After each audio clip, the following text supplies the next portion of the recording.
I want someone to be able to see that they can survive. It's not just to help the people, the 40 million that have depression. On the surface, Naomi Judd seemed the picture of perfection, but on the inside, there was pain and the persistent haunting of a difficult past. No one saw it coming. Not the fans, not the industry, not even the family. Naomi Judd, a celebrated icon of country music and a voice of strength for millions, once did the unthinkable. In a moment of explosive pain and heartbreak, she pointed a gun at her husband of over 3 decades, Larry Strickland, and pulled the trigger. The shot echoed through their home, but the truth behind that night was kept silent for years. It wasn't until a tearful confession in 2025 that Larry finally broke the silence, revealing a secret that redefined everything people thought they knew about their marriage. This wasn't a story of rage, it was one of unraveling despair, of emotional wounds too deep for the spotlight to conceal. What kind of darkness was Naomi carrying that could drive her to such a breaking point? And why did Larry choose not to run from it, but to stay? The answer lies buried beneath years of fame, trauma, and the invisible weight of mental illness. This is not just the tale of a country legend, it's a story of love, pain, and the devastating silence that haunted Naomi Judd to her final days. But before that fateful gunshot, before the final headlines, there was a beginning. Quiet, modest, and filled with dreams neither Naomi nor Larry could have predicted. Long before the world knew her name, Naomi Judd was just a tired nurse in Nashville, clocking late-night shifts to keep food on the table for her 2 daughters, Wynonna and Ashley. Her life was nothing glamorous, it was survival. A painful divorce had left her as a single mother, scraping by in a modest home with little more than grit and an unshakable dream. That dream, rooted in music, brought her to a local event in 1979 where fate quietly stepped in. That's where she met Larry Strickland, not a country star, but a seasoned gospel singer with a pedigree that included touring with none other than Elvis Presley. Larry had spent years singing backup with J.D. Sumner and the Stamps Quartet, living the road life and soaking up applause in packed auditoriums. But offstage, he was grounded, calm, and deeply spiritual, the opposite of Naomi's electric, fiery spirit. The chemistry between them wasn't flashy, but it was undeniable. 2 people from different worlds connected through one shared heartbeat. Naomi was raw determination and untamed passion. Larry was steady, faithful, and patient. For 10 long years, they nurtured their bond through poverty, ambition, and Naomi's slow climb to stardom. When they finally married in 1989 at Christ Church in Nashville, Naomi was no longer a struggling nurse. She was half of the Judds, a chart-topping country duo on the brink of legendary status. But with every standing ovation and glittering award, the cracks in their foundation began to form. And as the lights got brighter, the shadows they cast grew darker. By the late 1980s, Naomi Judd was no longer just a mother or a nurse. She was a superstar. With her daughter Wynonna by her side, the Judds were dominating country music, racking up Grammy Awards, topping charts, and captivating sold-out crowds. But while the world saw a radiant performer, Larry Strickland saw the woman behind the curtain, exhausted, overwhelmed, and quietly unraveling. The fame Naomi had fought so hard for came with an invisible cost: relentless touring, media scrutiny, and pressure to be perfect. Behind every polished performer were sleepless nights, tears, and emotional outbursts that left their marriage straining under the weight. Then came a devastating blow.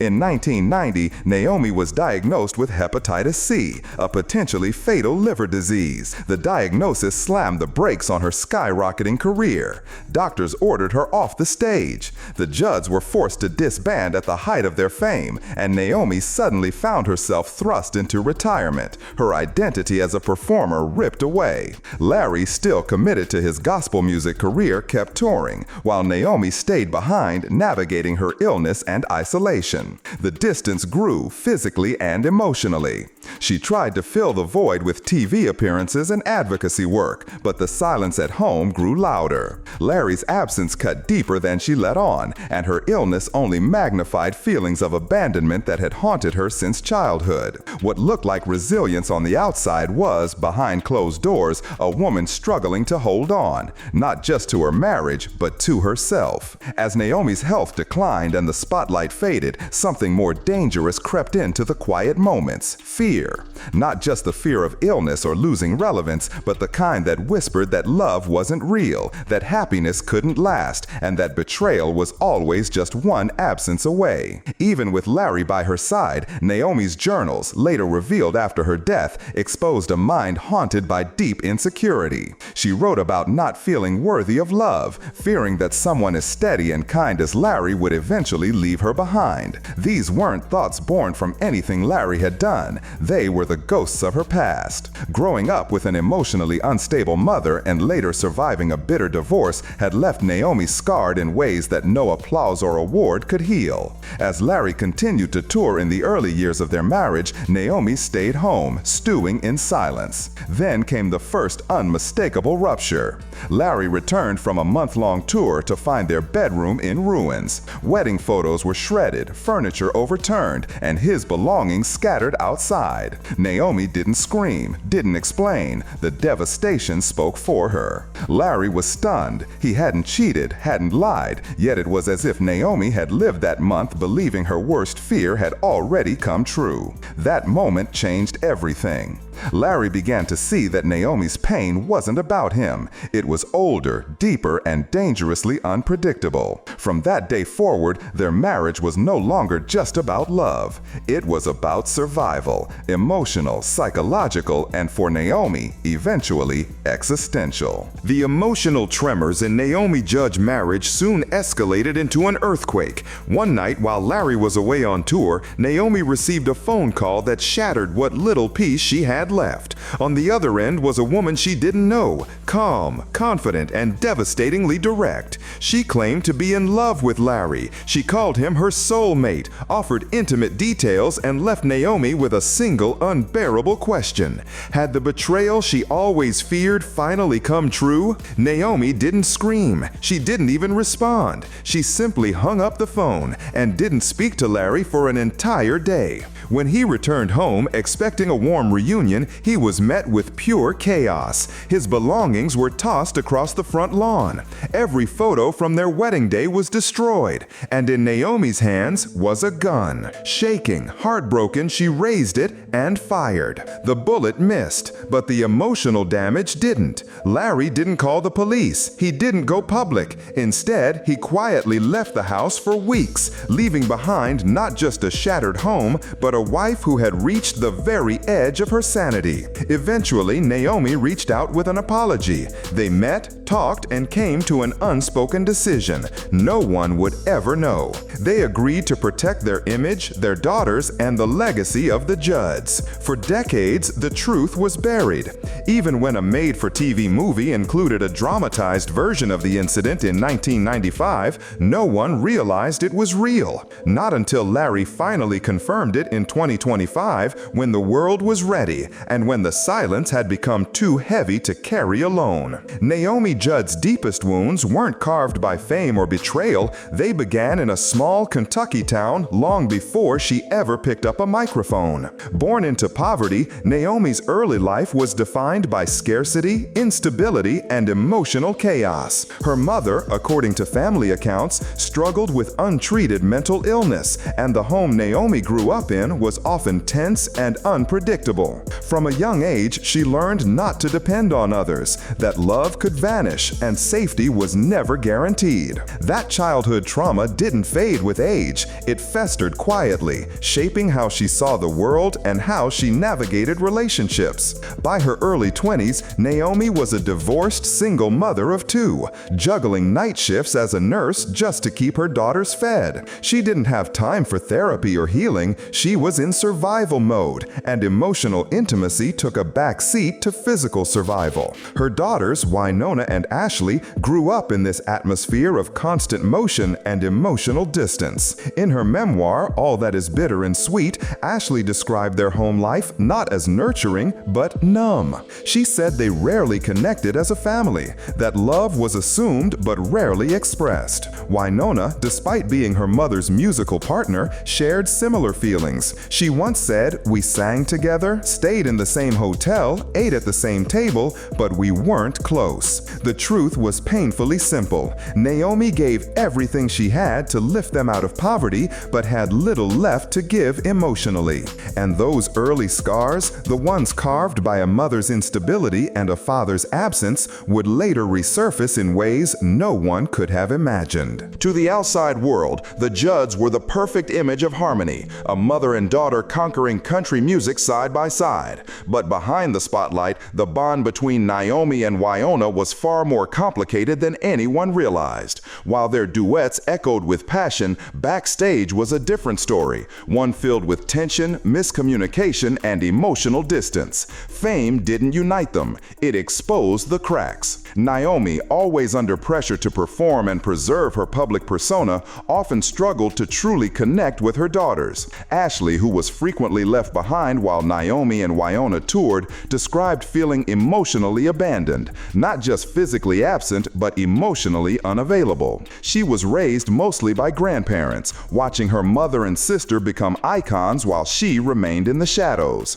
Wynonna, despite sharing the stage with Naomi every night, echoed those same feelings of disconnect. Their professional partnership masked a personal distance that rarely healed. Disagreements, both creative and personal, were frequent.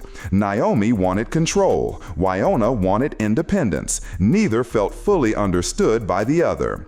At home, silence often filled the spaces where affection should have lived. And when Naomi shifted her focus from performing to public advocacy, writing, and television appearances after retiring from music, the dynamic didn't improve. It shifted. Her daughters saw their mother constantly working, constantly on display, but emotionally walled off. The pressure to keep the Judds brand polished left little room for vulnerability. What fans witnessed was a powerful country music family, but inside the Judd household, love was real yet riddled with barriers neither side seemed able to fully break through. And as time passed, those unresolved tensions would only deepen, especially as Naomi's internal world became increasingly fragile. By the early 2000s, Naomi Judd's vibrant public persona was slowly unraveling behind closed doors. What once looked like resilience now revealed itself as a battle with invisible demons, relentless, cruel, and escalating. She had been diagnosed with a combination of severe mental health conditions, major depression, anxiety, post-traumatic stress disorder, and sleep disorders that stole her rest and peace. Each one on its own was difficult. Together, they became unbearable. Naomi began withdrawing from the world. The once fiery performer who captivated audiences now struggled to recognize familiar faces, recall details, or even get out of bed. Larry Strickland, still faithfully by her side, described those years as some of the most terrifying, watching the woman he loved slip further away with each passing day. From 2011 to 2013, her condition worsened dramatically. Naomi entered inpatient psychiatric treatment multiple times, receiving around-the-clock care and even undergoing electroconvulsive therapy, a last resort treatment for unrelenting depression. Her sparkle dimmed. The woman who once electrified arenas with her voice now seemed trapped in silence, haunted by thoughts she couldn't escape. Home videos from that time are hard to watch. Her gaze vacant, her speech slower, her energy gone. She looked like a shadow of her former self. Friends noticed her weight loss, her fragility, the light missing from her eyes. Family described her as emotionally unreachable, drifting through the days with a heaviness that words couldn't touch. Despite all the treatments, despite the support, Naomi couldn't outrun the darkness. It followed her through the hallways of her home, through every quiet moment, whispering doubts that drowned out reason. She was fighting a war inside her mind, one she was slowly losing. In the weeks leading up to her death, Naomi Judd moved like someone carrying an invisible weight, heavy, silent, and impossible to set down. Though she made a few public appearances, those closest to her could see the signs of deep exhaustion and emotional collapse. Then, without warning, she took a sudden trip to Vienna, Austria, alone. No press, no family, no clear explanation. Not even Larry Strickland joined her. To this day, no one knows exactly why she went. Some believe she sought treatment. Others say she simply needed to disappear. But when she returned to Nashville, those who saw her knew something had changed. Naomi seemed thinner, quieter, hollow. And yet, preparations were underway for what should have been a crowning moment in her life. The Judds were set to be inducted into the Country Music Hall of Fame. For fans, it was long overdue. For Naomi, it felt like a milestone she couldn't carry. On April 30, 2022, just one day before the ceremony, the pain finally broke through. Naomi died by suicide in her Tennessee home using a registered firearm. Her daughter Ashley found her and stayed with her in those final moments, unaware that the goodbye had already happened. The timing was surreal. Hours before Naomi would be honored for a lifetime of achievement, the family was plunged into devastation. Yet, the next day, Wynonna stood on stage to accept the induction. Her speech was raw and broken. She honored her mother's brilliance and battled through tears to celebrate her legacy. Larry Strickland stood nearby, silent. He said nothing publicly that day, but his silence screamed louder than any eulogy. It was the silence of a man who had spent decades watching the woman he loved battle an enemy no one else could see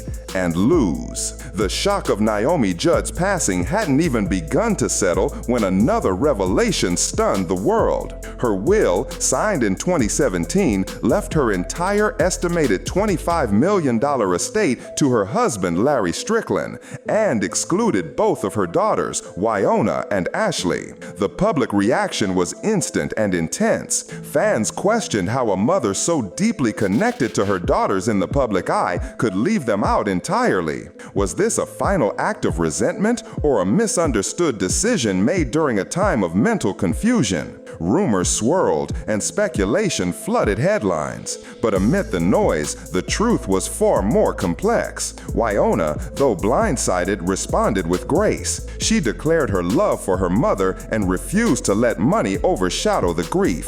"This isn't about inheritance," she said. "It's about healing." Ashley, on the other hand, was more candid. Through essays and interviews, she opened up about the emotional estrangement she often felt, about the confusion of being raised by a woman who was both a symbol of strength and a source of distance. Then more voices emerged. Voicemails and letters from Naomi's final years painted a picture of a woman torn in every direction, pleading for closeness, then pushing it away. In some letters, Naomi expressed regret and sorrow. In others, she apologized for what she couldn't explain. These weren't the writings of a cold mother. They were the desperate scribbles of a soul drowning in guilt, love, and confusion. And then came Larry's confession. 2 years after her death, in a Lifetime documentary and a deeply emotional interview with People, he confirmed what had long been rumored, that Naomi had once fired a gun at him. He described the moment not with anger, but with heartbreak. "It really happened," he said, "but it wasn't from hate, it was from pain." He spoke of the chaos of her final months, of her fading energy, of his regret for not being softer. For 13 years, he stood by her every step, quietly enduring the storm. And now he speaks, not to accuse, but to advocate. His message is simple, haunting, and vital. When someone you love is struggling, love them harder. Speak gently. Stay close. Naomi's legacy is not just the music or the heartbreak. It's the raw, unfiltered truth that even the strongest voices can be silenced by suffering. Her story isn't over. It lives on in the conversations she sparked, in the people she's helped, and in the family that continues to love her, even in the silence she left behind.